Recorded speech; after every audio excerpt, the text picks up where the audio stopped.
komwe Yahweh Yahweh batela mikombo Yahweh Yahweh benisa mikombo Yahweh Yahweh batela mikombo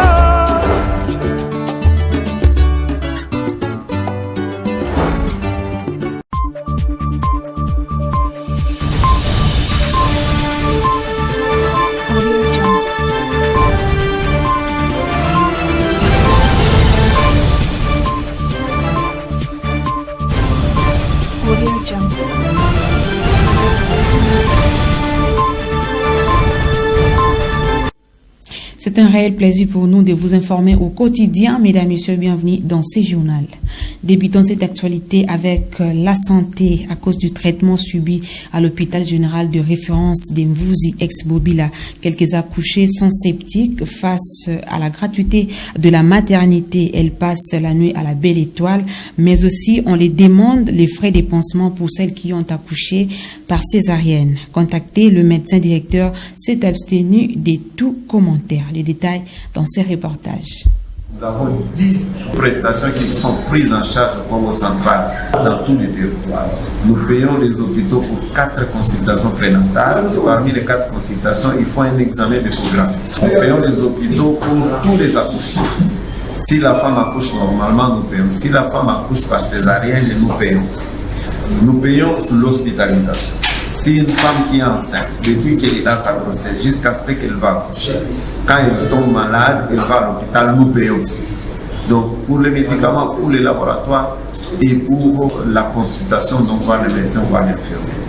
Selon quelques patientes, cette gratuité de la maternité n'est pas effective à l'hôpital général de référence d'Mvouzi, ex-Bobila Dawa. Selon ces dames qui ont signé l'anonymat, dont certaines parmi elles ont accouché par césarienne, elles passent leur nuit à la Belle Étoile. Pendant ces temps, les nouveau-nés sont pris en charge au service néonatologie. Malgré la gratuité déclarée par le président de la République Félix Tshisekedi, on nous fait payer les médicaments. On nous exige aussi les frais pour des soins, ont-elles déclaré.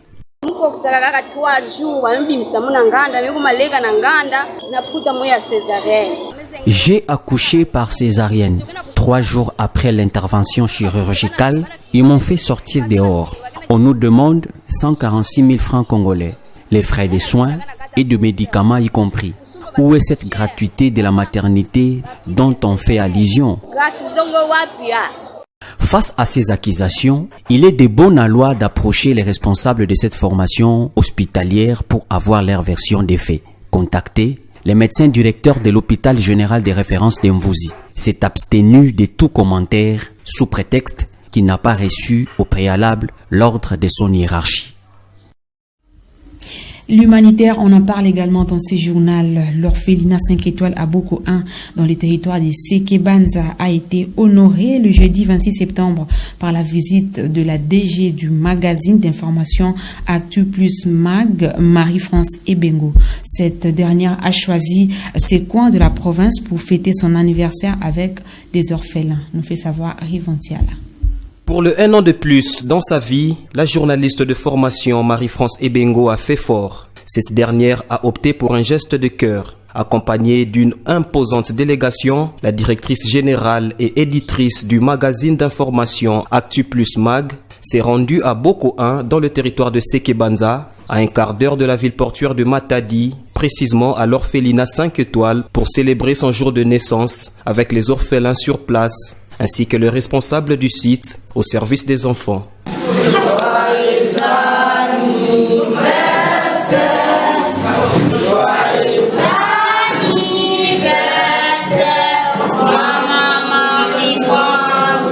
Des sacs de riz, de semoule, de sel, de sucre, cartons de lait, de tomates en boîte, des bidons d'huile végétale et de palme, des paquets de jus, des savons et chaussures de marque ont été remis pour la circonstance, suivi du repas digne d'un grand événement, signe d'amour réel, tel qu'écrit dans les livres des Actes des Apôtres, chapitre 20, verset 35b.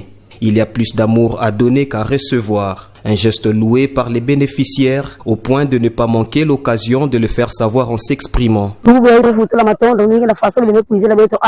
remercions vraiment cette dame, Marie-France, pour cette visite et ce grand geste à notre faveur. Beaucoup ont des moyens, mais ne le font pas. Que Dieu puisse vraiment le lui rendre en abondance.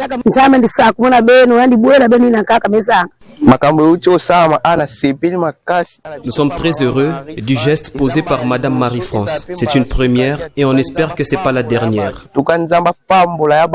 Avant de tirer les rideaux de ce riche moment, Marie-France Ebengo et son équipe ont visité tous les locaux qui forment l'orphelinat 5 étoiles. La surnommée reine du 26 septembre a terminé la visite au bureau du premier responsable des enfants, André Kondi, histoire de signer un texte dans le livre d'or marquant son passage. S'en est suivi la séance de prise de photos de famille, c'est là sous une très belle ambiance.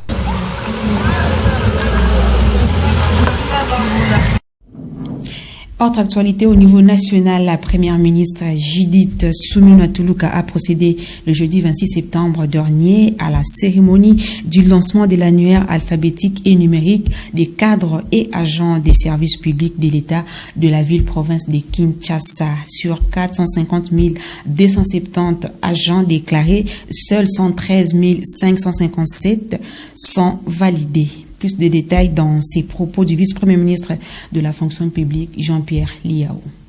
Et passif de l'État, de tous les cas de doublons, de fictifs et de toutes les autres formes d'irrégularité qui surplombent la masse salariale et ne cessent de saigner les trésors publics.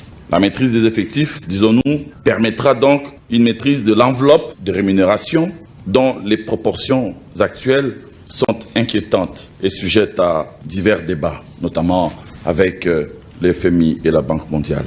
Enfin, la maîtrise des effectifs est un enjeu social, de premier rang, dans la mesure où elle garantit la qualité de la dépense publique, en réaffectant des économies dégagées du nettoyage du fichier des effectifs vers le financement des dépenses à caractère social, notamment le paiement des agents non payés, la valorisation de la situation pécuniaire des actifs, des retraités et rentiers, l'amélioration des conditions socio-professionnelles des agents et pourquoi pas d'autres dépenses utiles à la société. Concernant particulièrement cette première étape qui concerne donc les divisions urbaines de Kinshasa et les services centraux. Il convient de relever que sur un effectif de départ de 450 274 agents déclarés par les administrations, seuls 113 577 agents ont été validés et sont publiés dans les annuaires susmentionnés. L'identification biométrique étant un processus continu et périodique,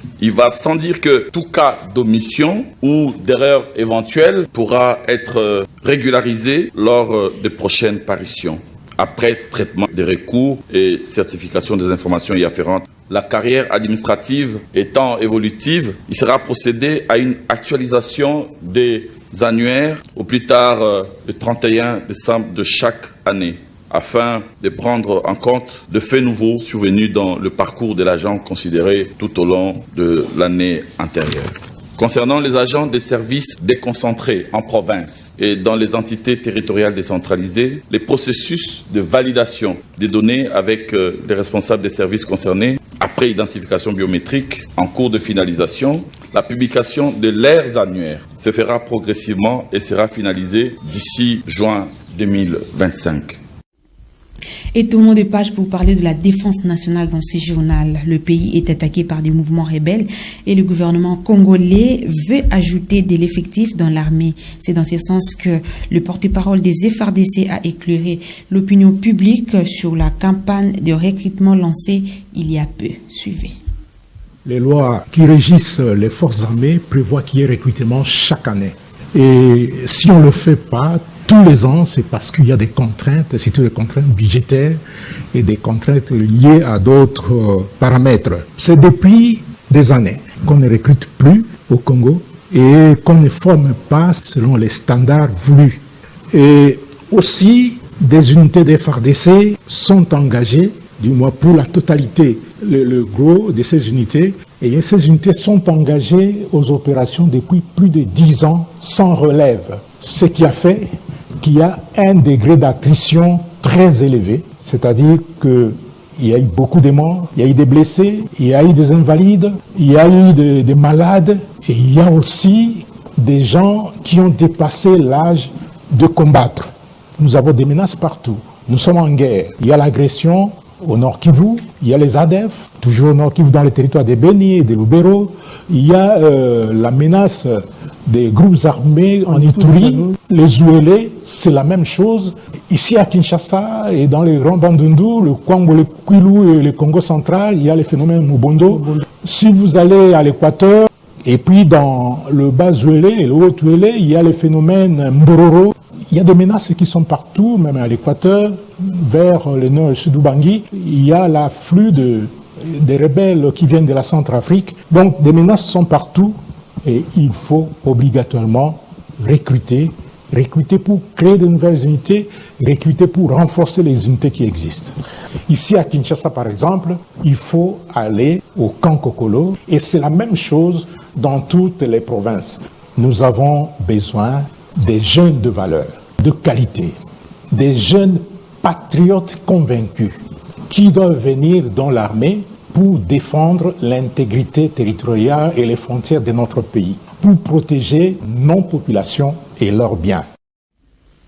Entrons dans l'actualité internationale. La Russie ne gagnera pas la guerre, a déclaré Joe Biden, alors que Volodymyr Zelensky a de nouveau reçu le soutien du président américain et de Kamala Harris.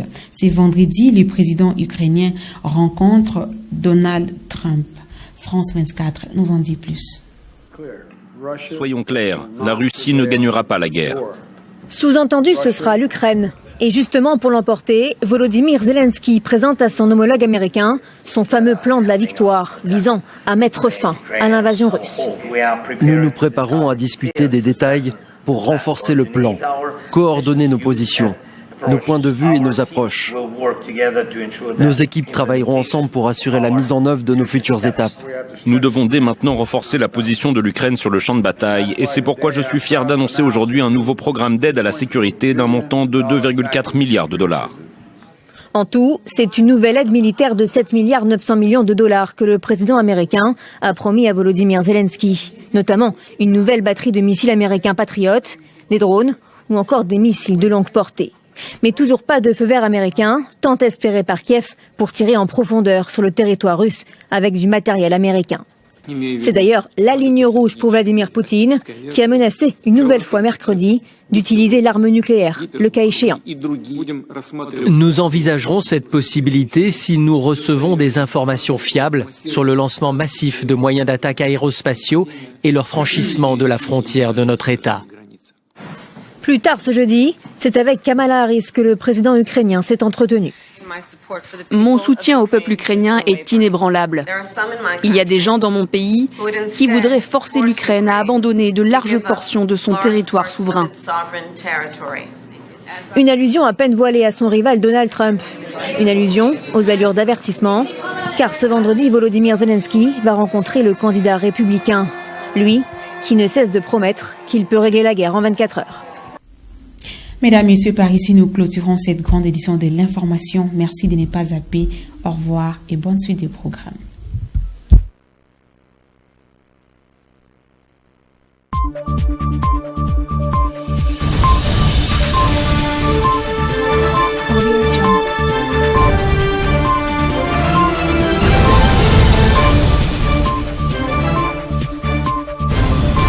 Audio Jungle.